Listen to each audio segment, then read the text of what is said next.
CostasNarrativeXP presents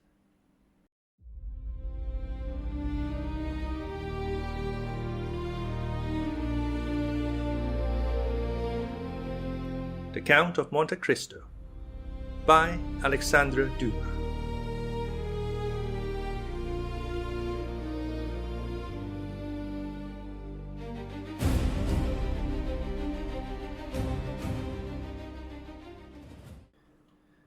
Chapter 108.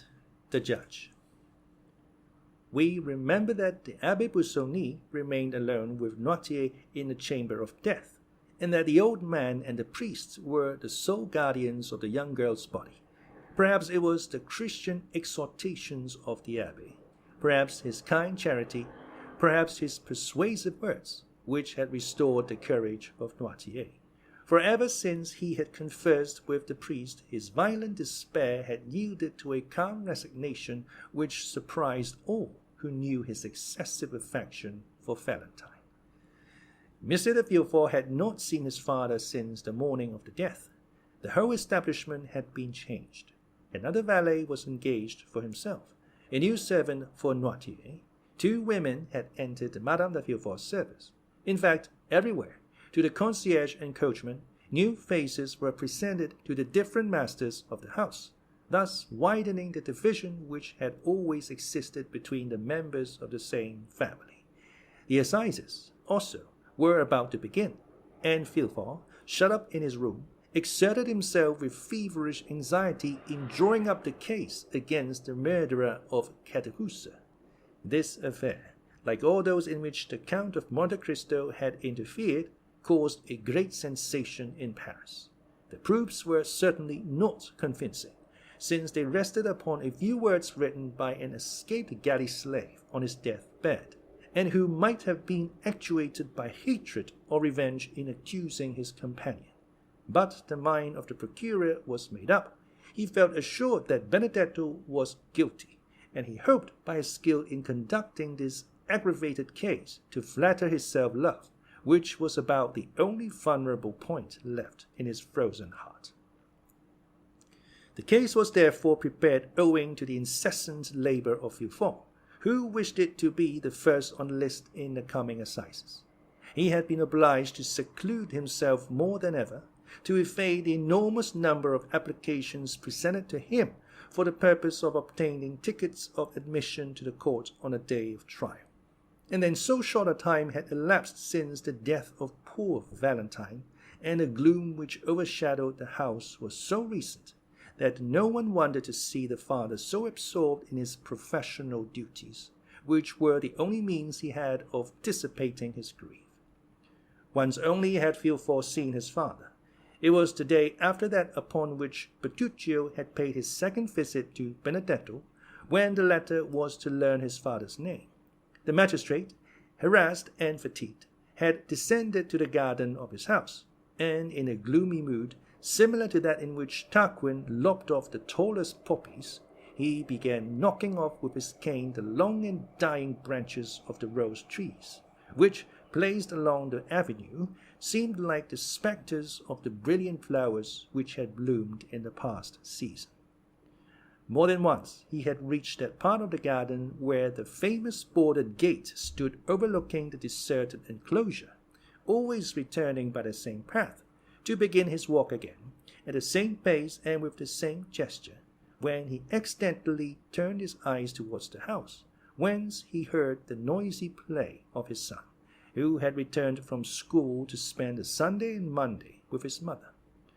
While doing so, he observed M. Noirtier at one of the open windows, where the old man had been placed that he might enjoy the last rays of the sun, which yet yielded some heat, and was now shining upon the dying flowers and red leaves of the creeper which twined around the balcony. The eye of the old man was riveted upon a spot which Villefort could scarcely distinguish. His glance was so full of hate, of ferocity, and savage impatience, that Villefort turned out of the path he had been pursuing, to see upon what person this dark look was directed. Then he saw beneath a thick clump of linden trees, which were nearly divested of foliage, Mme. de Villefort sitting with a book in her hand, the perusal of which she frequently interrupted to smile upon her son, or to throw back his elastic ball, which he obstinately threw from the drawing-room into the garden. Villefort became pale. He understood the old man's meaning. Noirtier continued to look at the same object, but suddenly his glance was transferred from the wife to the husband, and Villefort himself had to submit to the searching investigation of eyes, which, while changing their direction and even their language, had lost none of their menacing expression. Mme. de Villefort, unconscious of the passions that exhausted their fire over her head, at that moment held her son's ball, and was making signs to him to reclaim it with a kiss. Edward begged for a long while, the maternal kiss probably not offering sufficient recompense for the trouble he must take to obtain it. However, at length he decided, leaped out of the window into a cluster of heliotropes and daisies, and ran to his mother, his forehead streaming with perspiration. Mme. de Villefort wiped his forehead, pressed her lips upon it, and sent him back with the ball in one hand and some bonbons on the other. Villefort, drawn by an irresistible attraction, like that of the bird to the serpent, walked towards the house. As he approached it, Noirtier's gaze followed him, and his eyes appeared of such a fiery brightness that Villefort felt them pierce to the depths of his heart. In that earnest look might be read a deep reproach, as well as a terrible menace. Then Noirtier raised his eyes to heaven, as though to remind his son of a forgotten oath. "It is well, sir," replied Villefort from below. "It is well. Have patience but one day longer. What I have said, I will do." Noirtier seemed to be calmed by these words, and turned his eyes with indifference to the other side. Villefort violently unbuttoned his greatcoat, which seemed to strangle him, and passing his livid hand across his forehead, entered his study. The night was cold and still. The family had all retired to rest but Villefort, who alone remained up, and worked till 5 o'clock in the morning, reviewing the last interrogatories made the night before by the examining magistrates, compiling the depositions of the witnesses, and putting the finishing stroke to the deed of accusation, which was one of the most energetic and best conceived of any he had yet delivered. The next day, Monday, was the first sitting of the assizes. The morning dawned dull and gloomy, and Villefort saw the dim grey light shine upon the lines he had traced in red ink. The magistrate had slept for a short time while the lamp sent forth its final struggles. Its flickerings awoke him, and he found his fingers as damp and purple as though they had been dipped in blood. He opened the window. A bright yellow streak crossed the sky, and seemed to divide in half the poplars, which stood out in black relief on the horizon. In the clover fields beyond the chestnut trees, a lark was mounting up to heaven, while pouring out her clear morning song. The damps of the dew bathed the head of Villefort, and refreshed his memory. "Today," he said with an effort, "today the man who holds the blade of justice must strike wherever there is guilt." Involuntarily his eyes wandered towards the window of Noirtier's room, where he had seen him the preceding night. The curtain was drawn, and yet the image of his father was so vivid to his mind that he addressed the closed window as though it had been open, and as if through the opening he had beheld the menacing old man. "Yes," he murmured. "Yes, be satisfied." His head dropped upon his chest, and in this position he paced his study. Then he threw himself, dressed as he was, upon a sofa, less to sleep than to rest his limbs, cramped with cold and study. By degrees everyone awoke. Villefort, from his study, heard the successive noises which accompany the life of a house, the opening and shutting of doors, the ringing of Mme. de Villefort's bell, to summon the waiting maid, mingled with the first shouts of the child, who rose full of the enjoyment of his age. Villefort also rang. His new valet brought him the papers, and with them a cup of chocolate. "What are you bringing me?" said he. "A cup of chocolate." "I did not ask for it. Who has paid me this attention?" "My mistress, sir. She said you would have to speak a great deal in a murder case, and that you should take something to keep up your strength. And the valet placed the cup on the table nearest to the sofa, which was, like all the rest, covered with papers. The valet then left the room. Villefort looked for an instant with a gloomy expression. Then, suddenly, taking it up with a nervous motion, he swallowed its contents at one draught. It might have been thought that he hoped the beverage would be mortal, and that he sought for death to deliver him from a duty which he would rather die than fulfill. He then rose, and paced his room with a smile it would have been terrible to witness. The chocolate was inoffensive, for M. de Villefort felt no effects. The breakfast hour arrived, but M. de Villefort was not at table. The valet re-entered. "Mme. de Villefort wishes to remind you, sir," he said, "that 11 o'clock has just struck, and that the trial commences at 12. "Well," said Villefort, "what then?" "Mme. de Villefort is dressed. She is quite ready, and wishes to know if she is to accompany you, sir." "Where to?" "To the Palais." "What to do?" "My mistress wishes much to be present at the trial." "Ah," said Villefort, with a startling accent. "Does she wish that?" The servant drew back and said, "If you wish to go alone, sir, I will go and tell my mistress." Villefort remained silent for a moment, and dented his pale cheeks with his nails. "Tell your mistress," he at length answered, "that I wish to speak to her, and I beg she will wait for me in her own room."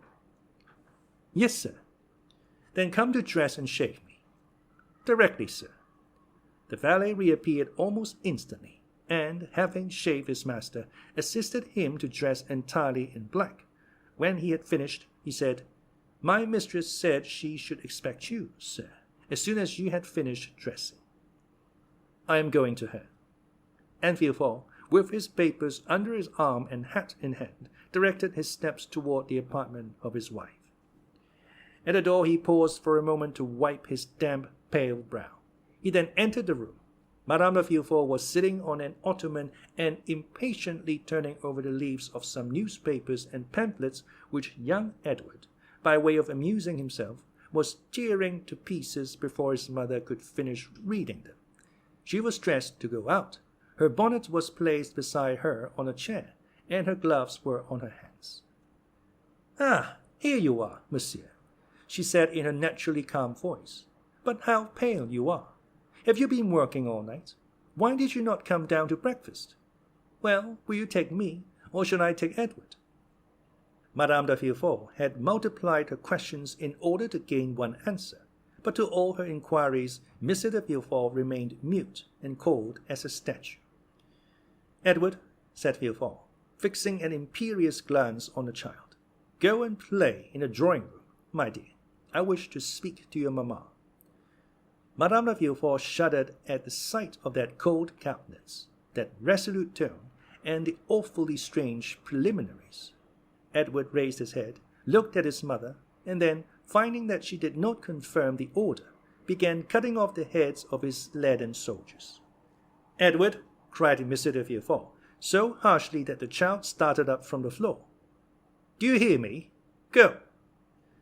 The child, unaccustomed to such treatment, arose, pale and trembling. It would be difficult to say whether his emotion were caused by fear or passion.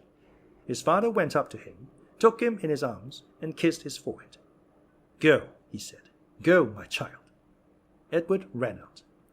M. de Villefort went to the door, which he closed behind the child, and bolted. "Dear me," said the young woman, endeavoring to read her husband's inmost thoughts, while a smile passed over her countenance which froze the impassibility of Villefort. "What is the matter?" "Madam, where do you keep the poison you generally use?" said the magistrate, without any introduction, placing himself between his wife and the door. Mme. de Villefort must have experienced something of the sensation of a bird which, looking up, sees the murderous trap closing over its head. A hoarse, broken tone, which was neither a cry nor a sigh, escaped from her, while she became deadly pale. "Monsieur," she said, I I do not understand you." And in her first paroxysm of terror, she had raised herself from the sofa. In the next, stronger very likely than the other, she fell down again on the cushions. "I asked you," continued Villefort, in a perfectly calm tone, "where you concealed the poison by the aid of which you have killed my father-in-law, Monsieur de Saint-Méran, my mother-in-law, Mme de Saint-Méran, Barrois, and my daughter Valentine." "Ah, sir," exclaimed Mme de Villefort, clasping her hands, "what do you say?" "It is not for you to interrogate, but to answer." "Is it to the judge or to the husband?" stammered Mme de Villefort. "To the judge, madam." It was terrible to behold the frightful pallor of that woman, the anguish of her look, the trembling of her whole frame. "Ah, sir," she muttered. "Ah, sir." And this was all. "You do not answer, madame," exclaimed the terrible interrogator. Then he added, with a smile yet more terrible than his anger, "It is true, then, you do not deny it." She moved forward. "And you cannot deny it," added Villefort, extending his hand toward her, as though to seize her in the name of justice. "You have accomplished these different crimes with impudent address, but which could only deceive those whose affections for you blinded them. Since the death of Madame de Saint-Méran, I have known that a poisoner lived in my house. Mr. Debray warned me of it. After the death of Barrois, my suspicions were directed towards an angel, those suspicions which, even when there is no crime, are always alive in my heart. But after the death of Valentine, there has been no doubt in my mind, madam, and not only in mine, but in those of others. Thus your crime, known by 2 persons, suspected by many, will soon become public, and, as I told you just now, you no longer speak to the husband, but to the judge." The young woman hid her face in her hands. "Oh, sir," she stammered, "I beseech you, do not believe appearances." "Are you, then, a coward?" cried Villefort, in a contemptuous voice. "But I have always observed that poisoners were cowards. Can you be a coward, you, who have had the courage to witness the death of 2 old men and a young girl murdered by you?" Sir, can you be a coward?" continued Villefort, with increasing excitement. "You, who could count, one by one, the minutes of 4 death agonies. You, who have arranged your infernal plans and removed the beverages with a talent and precision almost miraculous. Have you, then, who have calculated everything with such nicety, have you forgotten to calculate one thing? I mean, where the revelation of your crimes will lead you to? Oh, it is impossible. You must have saved some surer, more subtle and deadly poison than any other, that you might escape the punishment that you deserve. You have done this. I hope so, at least." Madame de Villefort stretched out her hands and fell on her knees.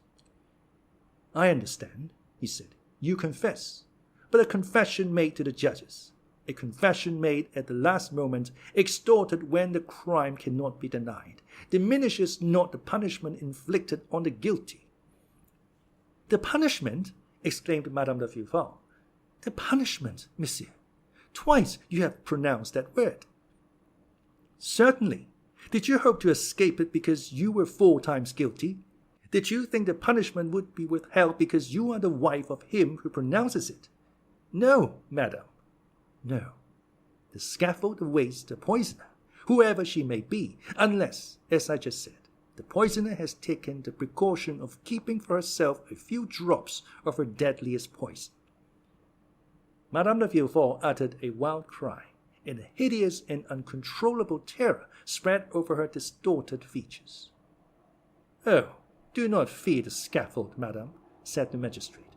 "I will not dishonor you, since that would be dishonor to myself. No, if you have heard me distinctly, you will understand that you are not to die on the scaffold." "No, I do not understand. What do you mean?" stammered the unhappy woman, completely overwhelmed. I mean that the wife of the first magistrate in the capital shall not, by her infamy, soil an unblemished name, that she shall not, with one blow, dishonor her husband and her child. No, no, oh no. Well, madam, it will be a laudable action on your part, and I will thank you for it. You will thank me? For what? For what you have just said. What did I say? Oh, my brain wells. I no longer understand anything. Oh, my God, my God. And she rose, with her hair disheveled and her lips foaming. Have you answered the question I put to you on entering the room? Where do you keep the poison you generally use, madam? Mme. de Villefort raised her arms to heaven and convulsively struck one hand against the other. No, no, she vociferated. No, you cannot wish that. What I do not wish, madam, is that you should perish on a scaffold. Do you understand? Asked Villefort. Oh, merci, merci, monsieur. What I require is that justice be done. I am on the earth to punish, madam, he added, with a flaming glance. Any other woman, were it the queen herself, I would send to the executioner. But to you I shall be merciful. To you I will say, have you not, madam, put aside some of the surest, deadliest, most speedy poison? Oh, pardon me, sir. Let me live. She is cowardly, said Villefort. Reflect that I am your wife. You are a poisoner. In the name of heaven. No. In the name of the love you once bore me. No, no.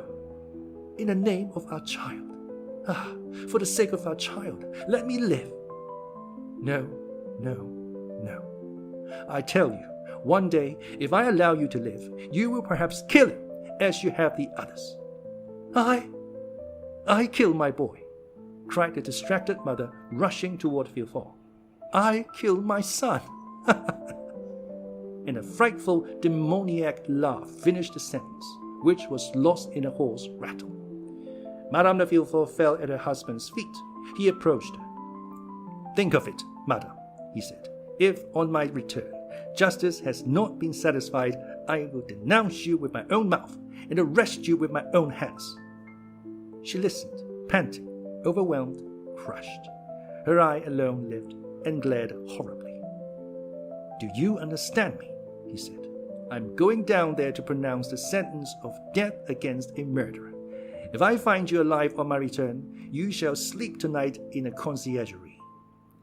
Mme. de Villefort sighed. Her nerves gave way, and she sunk on a carpet. The king's attorney seemed to experience a sensation of pity. He looked upon her less severely, and bowing to her, said slowly, Farewell, madam, farewell. That farewell struck Mme. de Villefort like the executioner's knife. She fainted. The procureur went out, after having double-locked the door.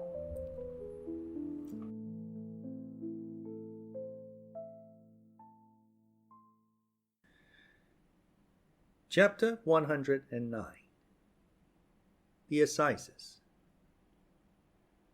The Benedetto affair, as it was called at the Palais, and by people in general, had produced a tremendous sensation. Frequenting the Café de Paris, the Boulevard de Gand, and the Bois de Boulogne, during his brief career of splendor, the false Cavalcanti had formed a host of acquaintances. The papers had related his various adventures, both as the man of fashion and the galley slave, and as everyone who had been personally acquainted with Prince Andrea Cavalcanti experienced a lively curiosity in his fate, they all determined to spare no trouble in endeavoring to witness the trial of Mr. Benedetto for the murder of his comrade in chains. In the eyes of many, Benedetto appeared, if not a victim to, at least an instance of, the valuability of the law. Mr. Cavalcanti, his father, had been seen in Paris, and it was expected that he would reappear to claim the illustrious outcast. Many, also, who were not aware of the circumstances attending his withdrawal from Paris, were struck with the worthy appearance, the gentlemanly bearing, and the knowledge of the world displayed by the old patrician, who certainly played the nobleman very well, so long as he said nothing, and made no arithmetical calculations. As for the accused himself, many remembered him as being so amiable, so handsome, and so liberal, that they chose to think him the victim of some conspiracy, since in this world large fortunes frequently excite the malevolence and jealousy of some unknown enemy. Everyone, therefore, ran to the court, some to witness the sight, others to comment upon it. From 7 o'clock in the morning a crowd was stationed at the iron gates, and an hour before the trial commenced the hall was full of the privileged. Before the entrance of the magistrates, and indeed frequently afterwards, a court of justice, on days when some especial trial is to take place, resembles a drawing-room where many persons recognize each other and converse if they can do so without losing their seats, or, if they are separated by too great a number of lawyers, communicate by signs. It was one of the magnificent autumn days which make amends for a short summer. The clouds which Mr. de Villefort had perceived at sunrise had all disappeared as if by magic, and one of the softest and most brilliant days of September shone forth in all its splendor. Beauchamp, one of the kings of the press, and therefore claiming the right of a throne everywhere, was eyeing everybody through his monocle. He perceived Château-Renaud and Debray, who had just gained the good graces of a sergeant-at-arms, and who had persuaded the latter to let them stand before, instead of behind him, as they ought to have done. The worthy sergeant had recognized the minister's secretary and the millionaire, and, by way of paying extra attention to his noble neighbors, promised to keep their places while they paid a visit to Beauchamp. "Well," said Beauchamp, "we shall see our friend." "Yes, indeed," replied Debray. "That worthy prince. Deuce take those Italian princes."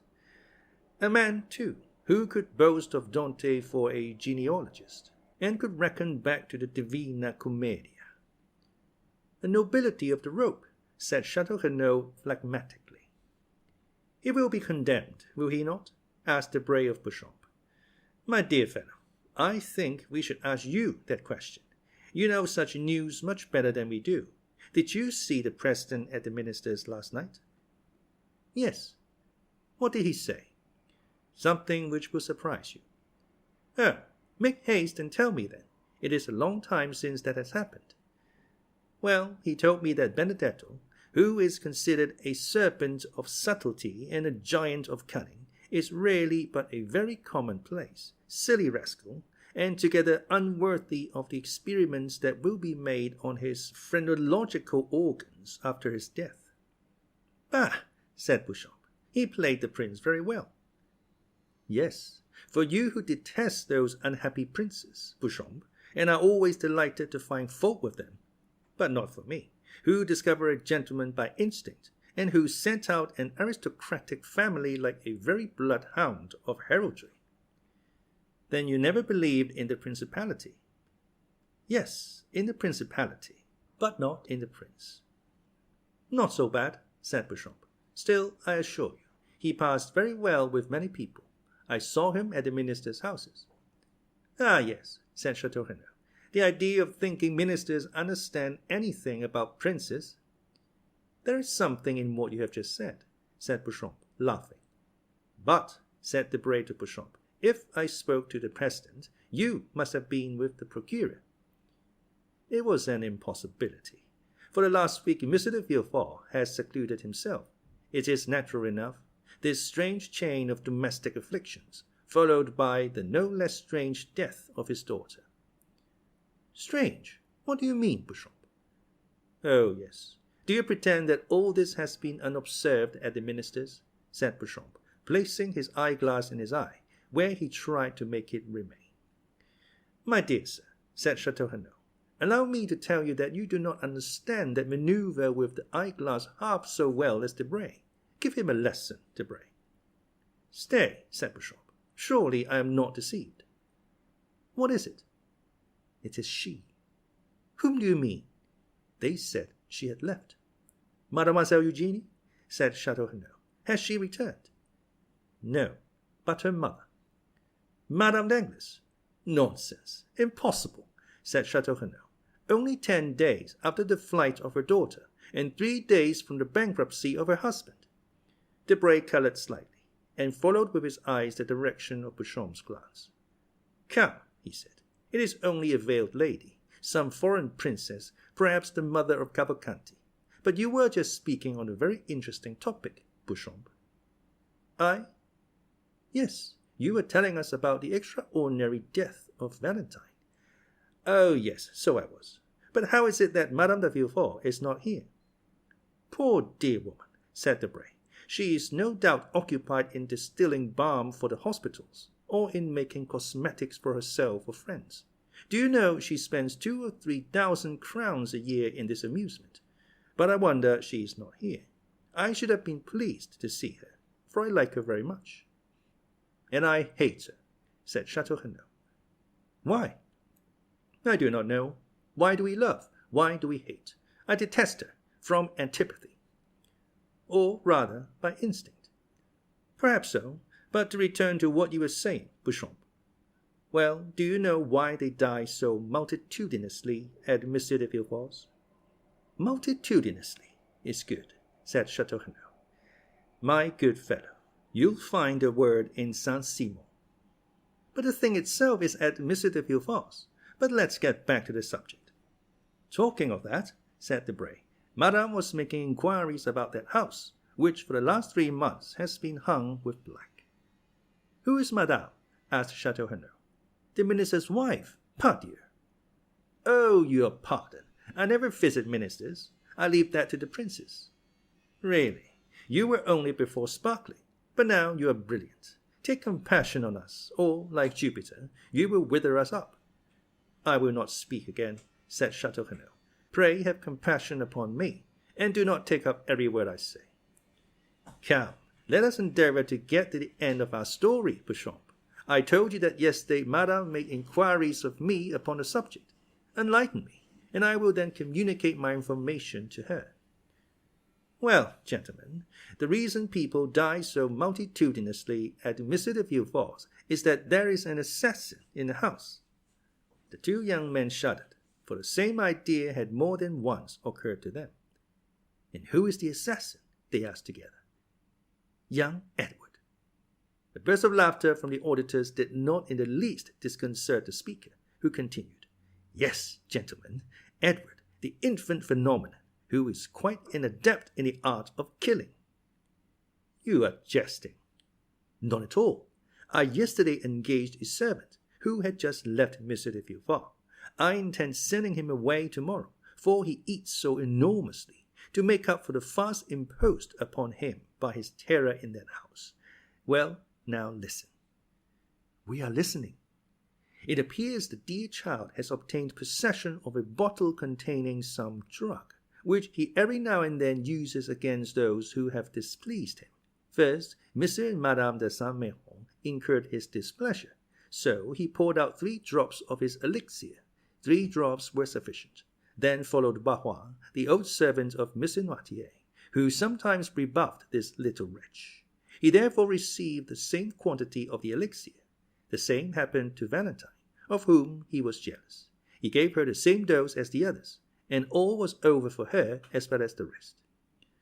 Why, what nonsense are you telling us? Said Château-Renaud. Yes, it is an extraordinary story, said Beauchamp. Is it not? It is absurd, said Debray. Ah, said Beauchamp, you doubt me. Well, you can ask my servant, or rather him who will no longer be my servant tomorrow. It was the talk of the house. And this elixir, where is it? What is it? The child conceals it. But where did he find it? In his mother's laboratory. Does his mother, then, keep poisons in her laboratory? How can I tell? You are questioning me like a king's attorney. I only repeat what I have been told, and like my informant, I can do no more. The poor devil would eat nothing, from fear. It is incredible. No, my dear fellow, It is not at all incredible.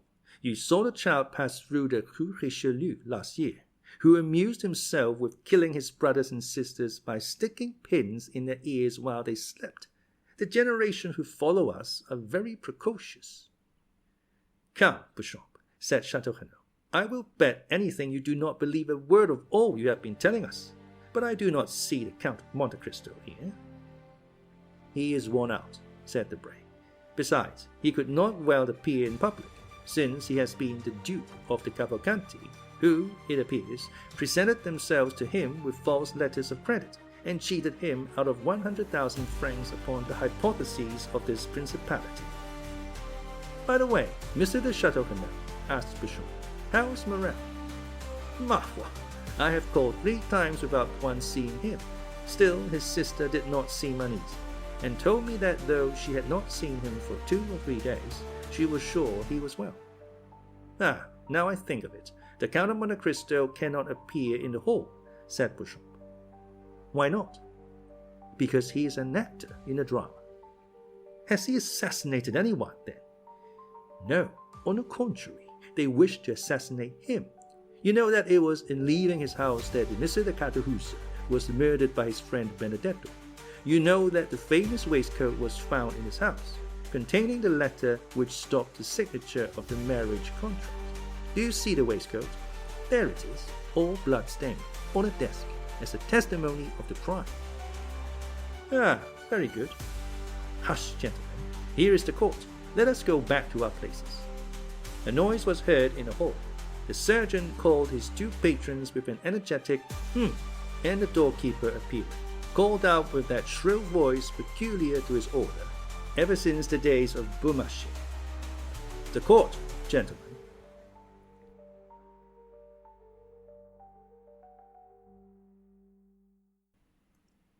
Chapter 110.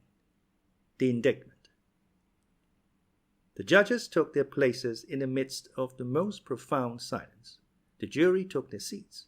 M. de Villefort, the object of unusual attention, and we had almost said of general admiration, sat in the armchair and cast a tranquil glance around him. Everyone looked with astonishment on that grave and severe face, whose calm expression personal griefs had been unable to disturb, and the aspect of a man who was a stranger to all human emotions excited something very like terror. "Gendarmes," said the president, "lead in the accused." At these words the public attention became more intense, and all eyes were turned towards the door through which Benedetto was to enter. The door soon opened, and the accused appeared. The same impression was experienced by all present, and no one was deceived by the expression of his countenance. His features bore no sign of that deep emotion which stops the beating of the heart and blanches the cheek. His hands, gracefully placed, one upon his hat, the other in the opening of his white waistcoat, were not at all tremulous. His eye was calm, even brilliant. Scarcely had he entered the hall when he glanced at the whole body of magistrates and assistants. His eye rested longer on the president, and still more so on the king's attorney. By the side of Andrea was stationed the lawyer who was to conduct his defense, and who had been appointed by the court, for Andrea disdained to pay any attention to those details, to which he appeared to attach no importance. The lawyer was a young man with light hair whose face expressed 100 times more emotion than that which characterized the prisoner. The president called for the indictment, revised, as we know, by the clever and implacable pen of Villefort. During the reading of this, which was long, the public attention was continually drawn towards Andrea, who bore the inspection with Spartan unconcern. Villefort had never been so concise and eloquent. The crime was depicted in the most vivid colors. The former life of the prisoner, his transformation, a review of his life from the earliest period, were set forth with all the talent that a knowledge of human life could furnish to a mind like that of the procurer. Benedetto was thus forever condemned in public opinion before the sentence of the law could be pronounced. Andrea paid no attention to the successive charges which were brought against him. M. de Villefort, who examined him attentively, and who no doubt practiced upon him all the psychological studies he was accustomed to use, in vain endeavored to make him lower his eyes, notwithstanding the depth and profundity of his gaze. At length the reading of the indictment was ended. "Accused," said the President, "your name and surname?" Andrea rose.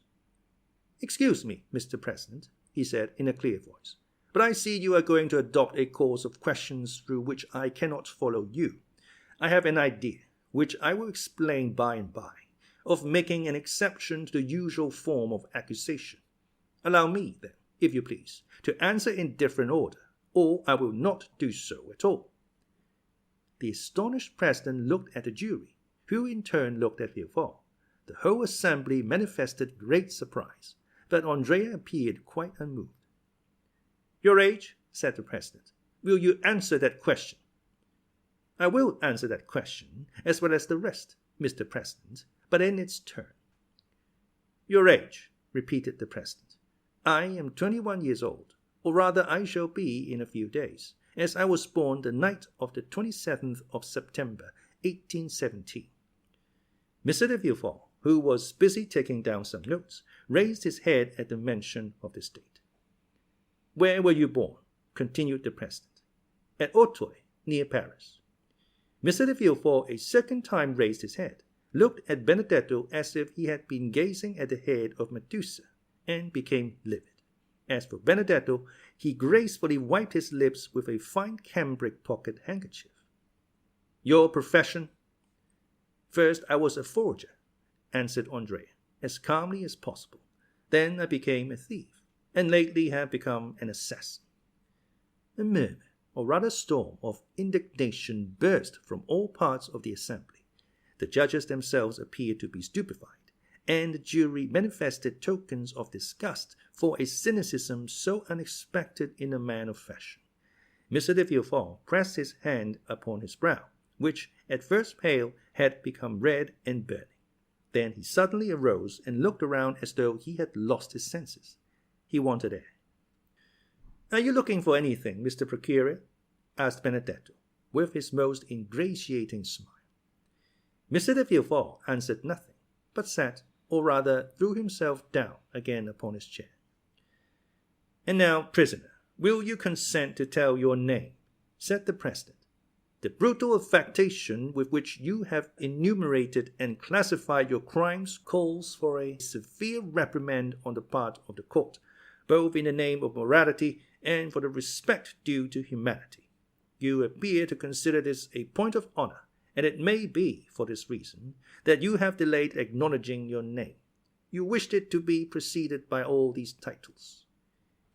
"It is quite wonderful, Mr. President, how entirely you have read my thoughts," said Benedetto, in his softest voice and most polite manner. "This is, indeed, the reason why I begged you to alter the order of the questions." The public astonishment had reached its height. There was no longer any deceit or bravado in the manner of the accused. The audience felt that a startling revelation was to follow this ominous prelude. "Well," said the President, "your name?" "I cannot tell you my name, since I do not know it, but I know my father's, and can tell it to you." A painful giddiness overwhelmed Villefort. Great drops of acrid sweat fell from his face upon the papers which he held in his convulsed hand. "Repeat your father's name," said the President. Not a whisper, not a breath, was heard in that vast assembly. Everyone waited anxiously. "My father is King's attorney," replied Andrea calmly. "King's attorney?" said the President, stupefied, and without noticing the agitation which spread over the face of Mr. de Villefort. "King's attorney?" "Yes, and if you wish to know his name, I will tell it. He is named Villefort." The explosion, which had been so long restrained from a feeling of respect to the court of justice, now burst forth like thunder from the breasts of all present. The court itself did not seek to restrain the feelings of the audience. The exclamations, the insults addressed to Benedetto, who remained perfectly unconcerned, the energetic gestures, the movement of the gendarmes, the sneers of the scum of the crowd, always sure to rise to the surface in case of any disturbance. All this lasted 5 minutes, before the doorkeepers and magistrates were able to restore silence. In the midst of this tumult, the voice of the president was heard to exclaim, "Are you playing with justice, accused? And do you dare set your fellow citizens an example of disorder, which even in these times has never been equaled?" Several persons hurried up to Mr. de Villefort, who sat half-bowed over in his chair, offering him consolation, encouragement, and protestations of zeal and sympathy. Order was re-established in the hall, except that a few people still moved about and whispered to one another. A lady, it was said, had just fainted. They had supplied her with a smelling bottle, and she had recovered. During the scene of tumult, Andrea had turned his smiling face towards the assembly. Then, leaning with one hand on the oaken rail of the dock, in the most graceful attitude possible, he said, "Gentlemen, I assure you I had no idea of insulting the court, or of making a useless disturbance in the presence of this honorable assembly. They ask my age. I tell it. They ask where I was born. I answer. They ask my name. I cannot give it, since my parents abandoned me. But though I cannot give my own name, not possessing one, I can tell them my father's. Now I repeat, my father is named Monsieur de Villefort, and I am ready to prove it."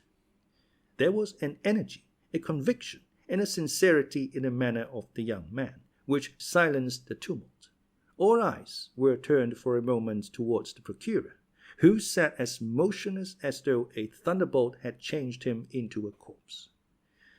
"Gentlemen," said Andrea, commanding silence by his voice and manner, "I owe you the proofs and explanations of what I have said." "But," said the irritated president, "you called yourself Benedetto, declared yourself an orphan, and claimed Corsica as your country."